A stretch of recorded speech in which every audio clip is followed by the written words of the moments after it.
All right, lads, are you ready to have a good time? And by good time, I mean discuss the preponderance of hate crimes against trans people. So not actually a good time. It was a trap. I fooled you. You can't leave now. Like the video. Thank you. Hello, Fox19 now. Fox, are you ready to become an unwitting accomplice in my pro-trans argument? Play the video. Oxford resident says that he was attacked and beaten while camping this weekend in Preble County, and it's because he's transgender. That's right. Noah Ruiz identifies as a man but was born female, and he says that he was using the women's restroom because the owner of the campground told him to do so. And that's when he says a group of men came after him, and now he, along with his mother, say they want those men charged and arrested. I have bruises in the back of my head from being punched in the back of the head. 20-year-old Noah Ruiz says it all happened last Sunday, July 3rd at Cross's campground in Camden, Ohio. He says he went to the women's restroom when a female in the stall became upset. She just started shouting and she was like, "Who the F is in here?" And I replied, Wow, that's crazy. Who could have known that any policies which would have forced trans men to use the women's restroom might lead cis women to being uncomfortable? is in here. What the f do you think is going to happen if you like, hey, dude, just go in the women's restroom, dude? Like, brilliant. And I replied, I am. My girlfriend replied, I am as well. And she was just like, well, no man should be in this bathroom. Like, if you're a man, you need to use the man's bathroom and this and that. And I was like, well, I'm transgender. Like, I have women body parts, and I was told to use this bathroom. He says he was Right off the bat, like I'm gonna get into this. You know, I'm not even gonna interrupt this. I'm just gonna let the video play, and then I'm gonna get into this. Okay, I don't even want to interrupt. Walking out, and that's when three large men approached him in attack mode, leaving behind several cuts and gashes across his body. So they like grabbed me off the ground. They choked me out. Like they were just sitting here like, "I'll kill you," and doing all this. And I was like, dude, like I'm using the right bathroom. Rick Cross, the owner of this establishment, told me to use this bathroom. I'm following the rules. Noah says during all the commotion, deputies with the Preble County Sheriff's Office showed up, and he was arrested for disorderly conduct and obstructing official business. Sheriff Michael Simpson tells Fox 19 that when they arrived, deputies weren't aware of an assault. They were called there due to a large unruly crowd gathering, and Noah was highly intoxicated and was becoming belligerent. Noah was so upset at the time. He was trying to explain what had happened, and no one was listening to him. So Noah then did get out of hand, and he admits to his part of getting out of hand from screaming, yelling, I got boobs, he was in defense mode by then. And then when the police got there, they didn't listen to him at all either. They just immediately started, shoving him to the ground and doing what they needed to do. After Noah's arrest, he was able to file a report for assault with the sheriff's office. His mother says they want the men held accountable for their actions. I feel like something does need to be done to the people that hit him. Yeah, okay, that's enough. All right. Whew, okay. I don't even know where to begin with this. I have to think. Okay. Try to frame this properly. Okay. Anti-trans bathroom policies are, as far as I'm concerned, like a kind of cultural genocide. That may sound like a huge exaggeration, but I want you to think about it for a second, okay? If you're saying that trans people... So, okay. So first of all, everything about what happened here was maximally humiliating for Noah, the guy. And he took it like a champ. Asking the fucking campground manager which bathroom he should use, being told to use the wrong one, trying to explain patiently to the woman in there who assumed that he was a trans woman that he's not, he was told to use there, then trying to explain to the crowd. It seems like at every point this guy was like as patient and considerate as possible, having to broadcast his identity and genitalia to an angry mob that didn't even prevent him from getting assaulted and arrested. So this is like maximally humiliating to begin with. It's absolutely disgusting and horrifying. And then like, second of all, really think about the logistics of anti-trans bathroom policies, okay? They basically guarantee like maximum social ostracization or violence. Because if you have trans people, like if you have a trans guy, okay? Now, with the anti-trans bathroom policies, it's illegal or, against policy or whatever else, depending on the state area, for them to use the bathroom that they identify that they feel they should go to. But also, if they go to the bathroom they're told to go to, there's a very high likelihood of assault. If a trans woman has to go into a men's bathroom, there's a decent likelihood of her getting assaulted in there. And if a trans guy has to go into women's bathrooms, he's going to terrify the women in there, because a lot of trans dudes are like beefy, muscular, 5'6" gym bros. You know? I Google trans man. Yeah, here, let's go with this one. Yes. Excuse me, ma'am. No, I'm sorry. No. I am not. No, listen, I have been instructed to use this bathroom. Please move to the side so I can get to the stall behind you. No, ma'am, please. I am following the law. Like, gee, it's a comedy show. But, and I've joked about this before, but I feel like this shows perfectly what exactly happens here. Like, my guy over here does everything right, then gets beat up, then gets arrested. And if, like, okay, people can say this is hyperbolic if you want, but like the ability to use public restrooms is kind of a fundamental cornerstone of our society.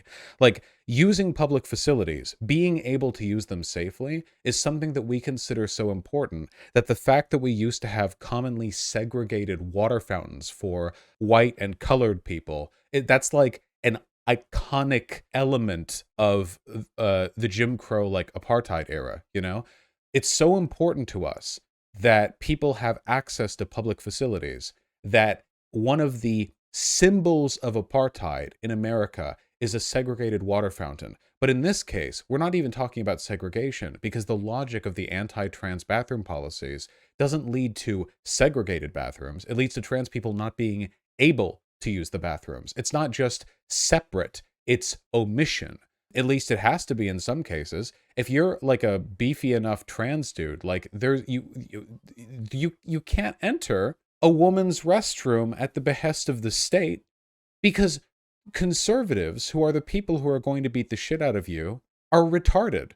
They don't know what a trans man is. Nobody ever told them what a trans man is. Apparently nobody told the woman in the bathroom or the guys who came after him what a trans man is. They don't know. All they know is that trans women exist and that they're under the impression they're all rapists or something. That's it. They're not going to listen to anything. They're not going to listen to an argument or an explanation.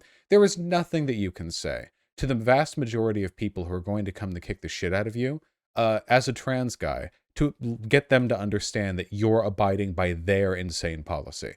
There's nothing that you can do outside of, I don't know, carrying a firearm with you at all times. You know, hypothetically, at least pepper spray. Whew. Yeah, not just a pepper spray canister. Okay, you need you need a ripcord pepper spray suicide bomb pack to you. Okay, keeps everyone alive, but blinds everyone in the tri-state area. Somebody comes at you looking threatening after you leave the woman's restroom because you were forced to use it by the local authority. Just pull that ripcord and blanket a hectare in blinding pepper gas. It's genius. I don't know what problem that'll solve, but it'd make for good news. Really though, it's absolutely disgusting. Of course, the cops come and they arrest Noah, the trans dude, because he's trying to explain his identity to a crowd, and God bless him, but like, what does that mean, right? Like, think about that for a second. Like, that could have easily been a lynch mob.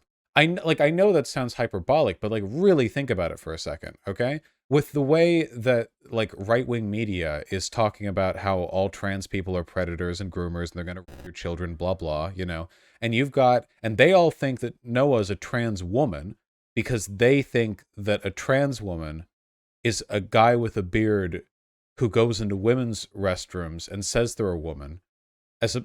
Like you get how this is, right? And then he gets out, gets assaulted, and after he's been assaulted by 3 men, a crowd arrives to heckle him.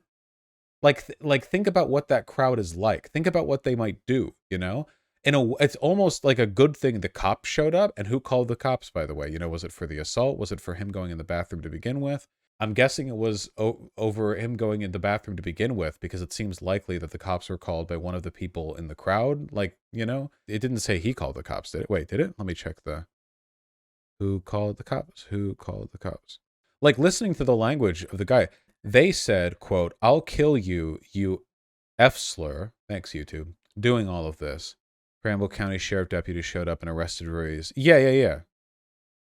County Michael Simpson said the deputies weren't initially aware of the assault. So yeah, no, the cops were called not because of the 3 men beating down on somebody but rather because that somebody was a trans guy using the restroom that he was told to use.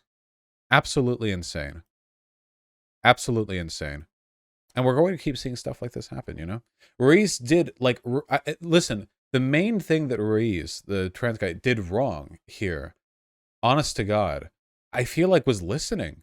I don't know, like, if he had just gone in the men's restroom, you know, head held high, would that have been, I mean, could anything bad have happened then? Maybe.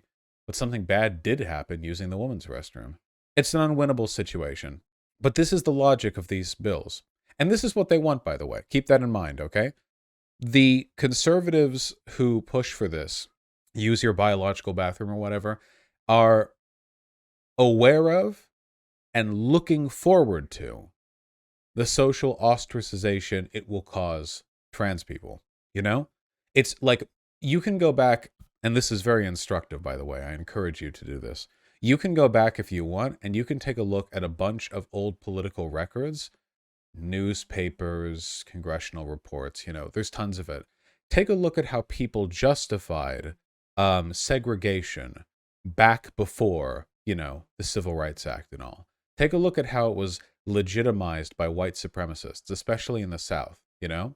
The arguments that you heard back then were, well, they were about what you'd expect for a large part, you know. We're different people, we should be kept separate, white society, civil order, blah, blah, blah. But I think it's pretty clear when you look at them and you read through them, especially when you hear them, the tone of voice. A lot of them politician white boys just liked black people suffering. Sometimes it really is as simple as that. Sometimes all the mechanisms, all of the justifying systems of oppression, all of the legitimizations, they're just window dressing, right? They're just frosting on top of the cake. So, sometimes people just hate other groups of people and want them to suffer. I know that sounds like very reductive, but that's also pretty common throughout history. Like, in tons of national and ethnic conflicts, you know? Like, seriously, there are so many conflicts rampaging all around the world right now. Go to the Balkan states or whatever, you know? Can you tell me why you hate the Croatians? Is it because... Sorry, no, why you hate... Can you, can you tell me why you don't want to be around the Albanians? Is it because you have a very complicated socio-political understanding of what would benefit both your and their ethnic groups, and you feel that? And then like, no, I hate them. You know, I want them dead. You've got Albania #1 on one side, and what's it's, my head hurts. Sometimes it's that simple, you know? That's not to say that the person at this campground, specifically, in this one specific case, that's not to say that that guy was operating purely out of just like this reviled hatred of trans people. But like broadly, it's an issue. I'll be back to streaming soon. I love you.